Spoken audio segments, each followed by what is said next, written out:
Bienvenue chez Flojo et John-C, le studio graphique, qui est à votre service. Vous vous apprêtez à écouter l'article. Le marketing sonore.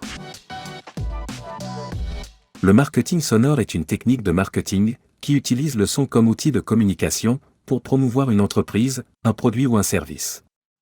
Cette technique est utilisée dans de nombreux contextes différents, tels que la publicité télévisée, la radio, les magasins, les événements et les sites de commerce en ligne.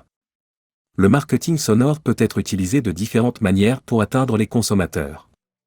Par exemple, il peut être utilisé pour créer une ambiance agréable dans un magasin, afin d'inciter les clients à rester plus longtemps et à acheter davantage. Pour ce faire, les entreprises peuvent utiliser de la musique d'ambiance ou des sons naturels, tels que le bruit de l'océan ou de la pluie, qui ont été démontrés pour avoir un effet positif sur l'humeur et le comportement des gens. Le marketing sonore peut également être utilisé pour diffuser des messages publicitaires à travers des annonces télévisées ou radiophoniques.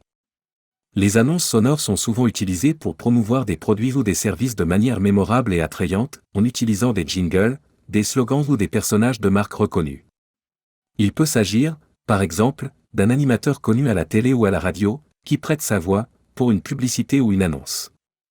Le marketing sonore peut être particulièrement efficace pour atteindre les consommateurs de manière subliminale, c'est-à-dire en utilisant le son de manière à influencer le comportement des gens de manière inconsciente. Par exemple, certaines entreprises utilisent des mélodies entraînantes ou des sons agréables pour inciter les gens à rester plus longtemps dans leur magasin ou sur leur site internet. Cette technique peut être utilisée de manière très subtile, en jouant sur les émotions et les associations mentales des gens pour les inciter à acheter un produit ou un service. Le marketing sonore peut également être utilisé pour créer une identité de marque forte et mémorable. Les jingles et les slogans sont souvent utilisés pour créer une association mentale entre une marque et un son spécifique, qui est ensuite associé à la marque dans l'esprit des consommateurs. Cette technique peut être particulièrement efficace pour les marques qui veulent se démarquer de la concurrence et créer une connexion émotionnelle avec les consommateurs. Le marketing sonore peut aussi apparaître dans un chat par exemple, ou sur un site en particulier, comme identité sonore de ce client. Il y a souvent le même son, parfois un peu strident, c'est dans l'intérêt du client de se démarquer des autres, avec une identité sonore personnelle. L'identité sonore tient une place importante dans la publicité, par exemple pour Intel Inside. Connaissez-vous l'histoire de cette identité sonore? L'histoire est folle, car le jingle n'est composé que de 3 notes, Ré, Ré, Sol, Ré, Na, et a nécessité plusieurs semaines de travail. Walter Werzowa, compositeur autrichien, débarque aux États-Unis pour essayer de faire carrière dans la musique de film et de publicité, à Hollywood. Après quelques contacts, il est embauché par Intel pour créer la nouvelle identité sonore de la marque.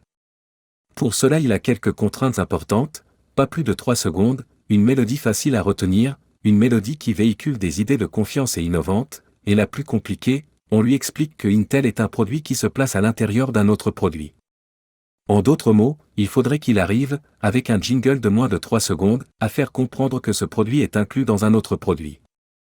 C'est un cahier des charges très défini, surtout lorsqu'on n'a jamais créé d'identité sonore pour une marque. Mais alors comment procède-t-il? Il choisit d'utiliser le nom, Intel, et d'ajouter le mot inside car le produit figure à l'intérieur d'un autre produit, à l'intérieur en anglais. Il écrit les 2 mots à côté de l'autre, se met à les chanter, les répète, etc.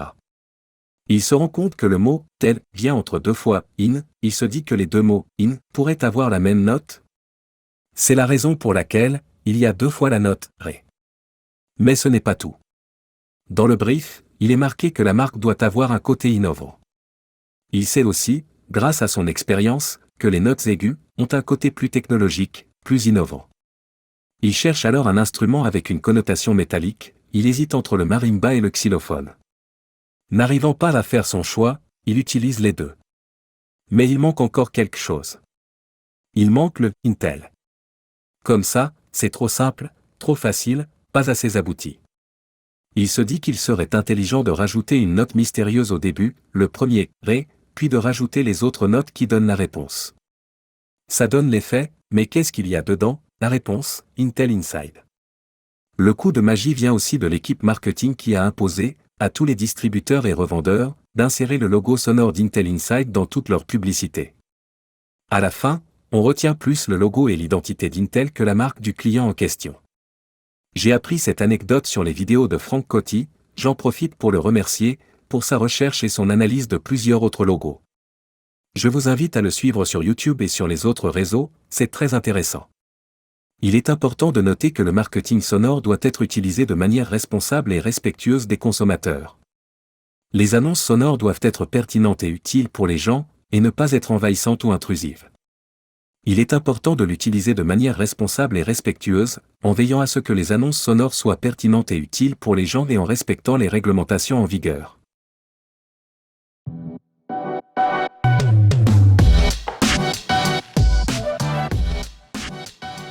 C'était le podcast de Flojo Agency, merci de l'avoir écouté. À très vite pour un nouvel épisode.